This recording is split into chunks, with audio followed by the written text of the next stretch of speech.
Jodie Whittaker did nothing wrong. Was she the right choice for Doctor Who? Hell no. She was a very bad choice. However, she was the choice of the showrunner, Chris Chibnall, who should have known better. So I wouldn't blame Jodie Whittaker for the train wreck that her run on Doctor Who was, the same way I would not blame Peter Capaldi, who was a great choice for Doctor Who, but yeah, he was not in the right place, right time, I'd say. However, I would definitely blame Chris Chibnall for all of that. You see, Chris Chibnall is a very interesting writer. He has this skill of writing around genre, meaning that instead of taking a genre of television and writing a script or a show that adheres to that, he ignores most of the tropes. He focuses on the characters and their interactions and their relationships. He is even going so non-high concept that his characters are not exaggerated, they're very subtle, and leaves the audience to fill in the blanks of the genre. I mean, he did that in Torchwood, he did that in Broadchurch. Broadchurch was very successful, Torchwood was popular with Doctor Who. Personally didn't like it so, but we'll get to that. So yeah, he feels like he's an odd choice for Doctor Who, a very genre-specific show, a very formulaic show that did formula very well, actually. Doctor Who was praised as a great formula show because it elevated the formula. And this is mostly because of the previous two showrunners of Doctor Who Revival, Russell T Davies and Stephen Moffat, who both were elevating the genre instead of subverting it or bypassing it. Let's start with Russell T Davies and his elevation of genre. He was a fan of this silly old TV show called Doctor Who, and he wanted to make a revival of it. Before that, he was known for Queer as Folk and Casanova, I believe, which, yeah, it's not exactly the shows you expect from somebody doing Doctor Who. However, he had a clear idea of how to do it. He had Buffy the Vampire Slayer as a template, meaning that he made a fun, light show that is very science fiction, very monster of the week, very tropey, but also it made sure that it had a lot of representation, a lot of current issues people can understand, and it was always fun, maybe sentimental, maybe soapy, maybe not too hard on the science, but it worked. It was a show for everybody. The whole family was watching it. So yeah, it was not a geeky show about a spaceman and his police box, and yeah, it was kind of woke. There was a lot of representation of minorities, both racial and sexual. There was even some anti-wokeness back then. I remember reading conversation about Doctor Who and people were poking fun at the improbable gays. But yeah, if somebody comes and tells you the slogan "Get woke, go broke," point them to Doctor Who seasons 1 through 4, and it was definitely woke. It was woke before wokeness became a thing, I'd say. And also it was a great show, very fun, very entertaining. And one aspect that a lot of people love in the show, in this era, was Stephen Moffat, who had some of the best episodes. I mean, The Empty Child is just this episode where shit gets real.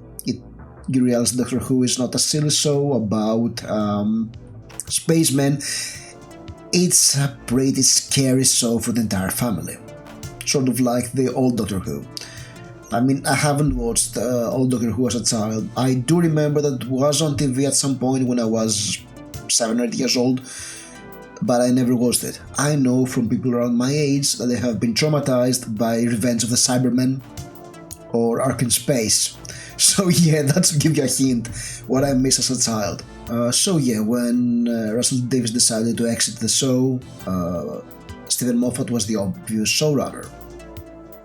He made these episodes that everybody loved, like Blink or Girl in the Fireplace, or Shadows in the Library, the part of the River Song, alright? I cannot recall the titles right now, I'm a fake Doctor Who fan. And when you see these episodes, you can see that his interest is somewhere else. He's not about making soap, melodramatic episodes that are light entertainment. No, he really wants to get the concept of time travel, of time paradox, and run with it.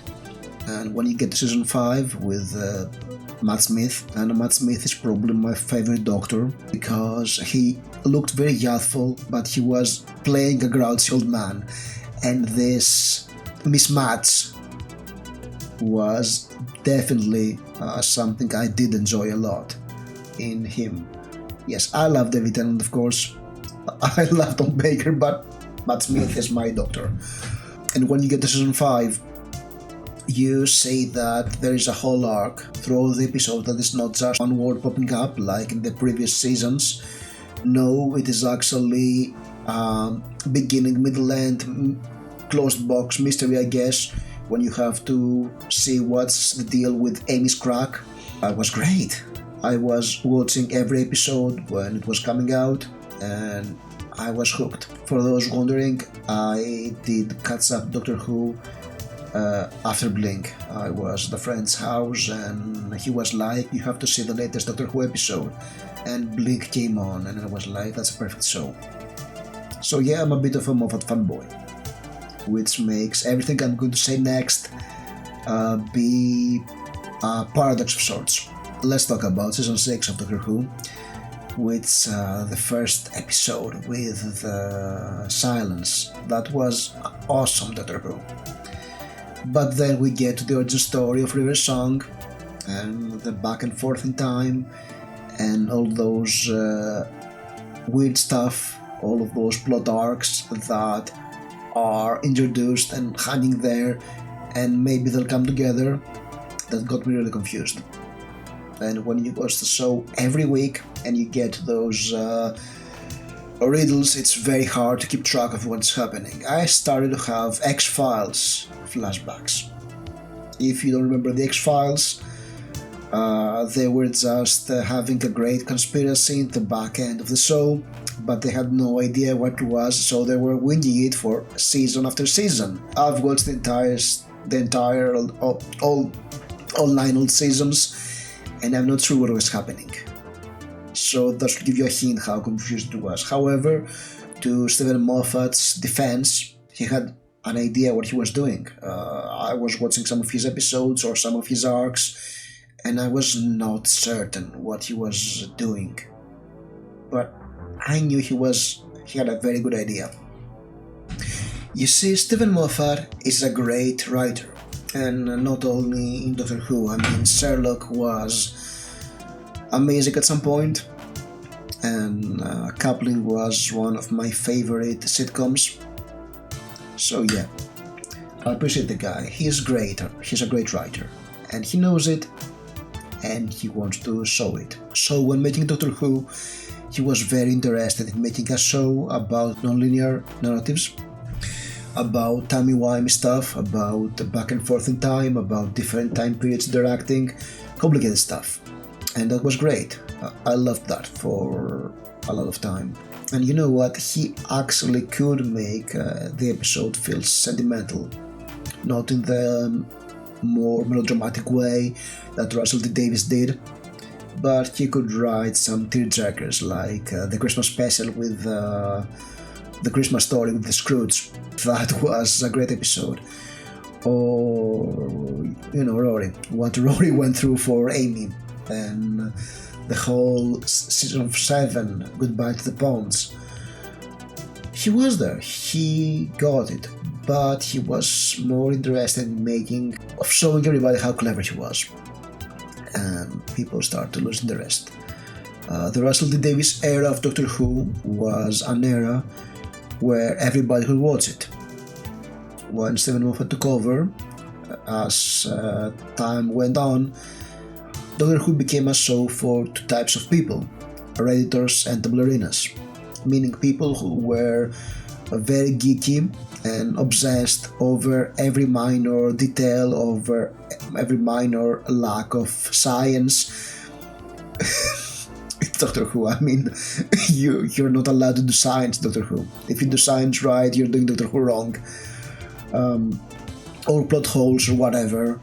And Tumblrinos, they're people who are very invested into the meta-narratives, the representation of minorities, of women, of social themes. And when you try to make an adult show that has some real thorny issues in there, when you make a show that's elevated, that is above formula, I guess, then you'll have some situations where it's not clear-cut. The argument is not clear-cut. It's let's look at both sides. It was complex writing that catered to adults, which also means that children are not going to watch the Doctor Who show. Families are not going to watch the Doctor Who show. The only people who watch the Doctor Who show are people who are going to criticize everything done, which is not good. That's why we gradually saw a lot of... And let me get something straight. Steven Moffat can write amazing, non-linear plots. He cannot write women. I mean, yes, it makes sense. A lot of men cannot write women. We do that, alright?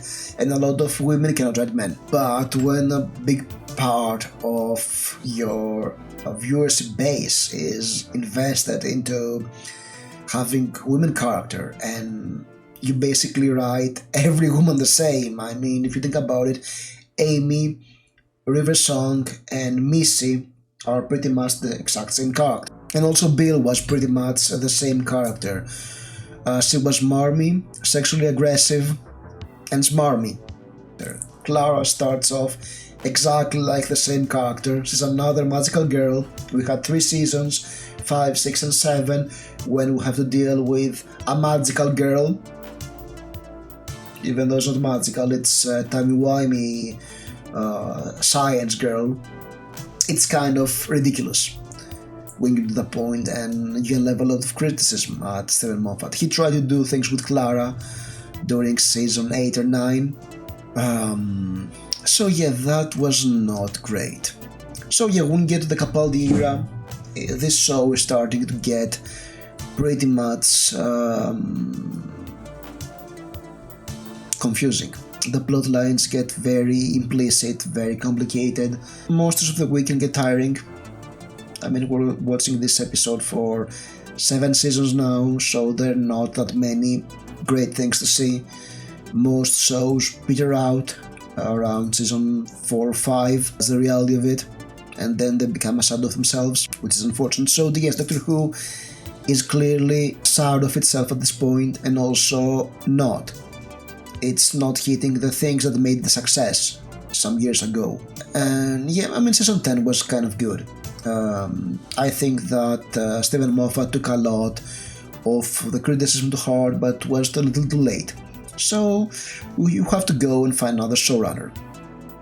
And you have Chris Chibnall. Chris Chibnall was running Torchwood for seasons 1 or 2.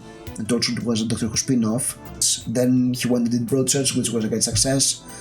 And his plan for Doctor Who on paper sounds awesome. Want to make Doctor a woman, and we have seen Missy working very well as the female master, so why not make the Doctor a woman? It's always possible, it's always something hinted at. It's sometimes a joke on regeneration scenes, so why not? And also have a lot of diverse companions, get more into hot topic issues, get younger writers, get new writers with new ideas. Maybe, make it woke again. Why not? It worked for Russell T Davies, what can go wrong? I'll tell you what can go wrong. Chris Chibnall is a hit writer. I watched Torchwood when it was out, and he has this very strange vibe, really. It was about a bunch of agents of a secret service that was monitoring time traveling and alien invasion, and Captain Jack was there, and John Bowerman was just great in that show, and also some other people. For the life of me, I cannot remember what was the character of Ianto, Owen, or Gwen. And there was someone else in the team, that I cannot recall at the moment. But it was a spin-off of a very successful show, very popular show. It had a lot of diversity and adult themes, something that was pretty not seen back then. So yeah, people watched it, but I always thought that it was a solid show. The production values were very low, and the writing was hardly any good. And Broadchurch, I watched Broadchurch, and Broadchurch was actually good, but I think it was good despite of Chris Chibnall, because the writing was just not there. However, it was a contemporary show, a crime drama. It was about two police officers who were too bad at their jobs, trying to solve a murder in a small town. And there was this episode about, I think, the priest. It was very good, very dramatic. The direction was great. The talent there was over the top. I mean, if you have David Tennant and Olivia Colman, you can go wrong. You have to really put an effort in destroying this show, because it can run on its own based on the performances. And yeah, Jodie Whittaker was there, and I watched Broadchurch after watching season 11 of Doctor Who, and I was like, no, what was Chris Chibnall thinking? She was portraying this very weak, victimized woman who was crying, and when she went to Doctor Who, she was performing the exact same way. You see, Doctor Who can work if it feels like there's a continuation between the showrunners. I mean, if you go to season 5, it feels quite a lot like season 4. It was kind of different, but it was very similar. It did not divert too much from season 4. Season 6 yes, it became much more faddish, but in season 5, yes, there are some inconsistencies, but you know what, you can write this off and say, okay, I don't see much difference. Season 11 was like, it felt very different. The Doctor was feeling different. I mean, there were some good episodes. There was Rosa, where the Doctor runs and hides from a future Nazi. Let that sink in. Good. The Doctor is running away and hiding from a time-traveling Nazi with a laser pistol. The Doctor. Yeah, that feels kind of odd. Then you get to Demons of the Punjabi, and here's the thing with the show, right? Chris Chibnall is not a great writer. His episodes are some of the worst in seasons 11 and 12. However, the other writers he brought in, they were not that great either. When we get to Demons of the Punjabi, which was an episode about the separation of India and Pakistan, and it was about the ancestors of Yaz. It was a great episode, but it was a historical drama, and they just threw in a couple of villains there to comment on it, and it was like, whoever wrote this does not understand genre television. It felt like it was tacked on, and you know what? They could always say, we made a historical episode of Doctor Who since forever, since the Black Orchid. That was done in 1982. We did a historical episode since 38 years ago. That's how you sell an episode. That's how you treat the fans. Like, yes, we did a pure historical episode in Doctor Who. Again, that's how to do it. And yeah, there's always Kablam that really pissed me off in more than one ways, but that's another conversation. So yeah, after watching Kablam, I was like, in between all those abysmal episodes, where only one episode felt like Doctor Who, It Takes You Away, I went from somebody who was watching the show not as intently as I did. I mean, I used to watch Doctor Who when it became available, from season 4 to season 7, I believe. Season 7 I started watching whenever I had the time within the week. At some point in season 8 I was like, I'll watch it when the season's done. At this point, at season 11 Kablam, I was like, I hate the show. And if you go back in time of this channel, I did reviews for every episode of season 12, and they were even worse. Again, Jodie Whittaker is not at fault here. She's definitely not the actor for the job, and the materials she was given is definitely not Doctor Who material. It's not A game. It's at best filler for the previous seasons. And the rest of the cast, they're just around. The characterizations are never strong. A lot of the character is their gender and skin and age, not their characters. They're very slim and very hard to figure out. Alright, if I give you a transcript of dialogue of the fam, the companions, without who's telling what, you won't be able to make out who says what. Something the previous companions did do, and the previous Doctors had some extended casts. We had Rose's family and her mother and Danny. We had the Ponds. We had Dawn and her grandfather. So yeah, that's something that worked. But now we have a lot of talking heads, and I used to joke that Matt Walsh is my hero because he's there, he's standing, doing nothing, and gets a paycheck. So that's what it felt. And at some point, when we got to the Timeless Child, I went from Doctor Who fan to Doctor Who cares. And yes, I watched season 13. Season 13 was a big Moffatis arc by Chris Chibnall. There was exactly one episode that was good, the one with the angels, simply because he copied everything that Steven Moffat did in the angels episode, much better. But it was a small contained episode, and it worked. And then he did this New Year special with the time loop and the Daleks, and that was a good episode. That was a very simple premise that was kind of interesting. There was this twist. There is an ever-stretching time loop, so you have less time to get out of it before it reaches an end and you're dead, which was a great idea. And the fact that it was very self-contained, very small story, it worked. And yes, Chris Chibnall can write a decent Doctor Who episode if it is contained and not big-brained and have a core element on it.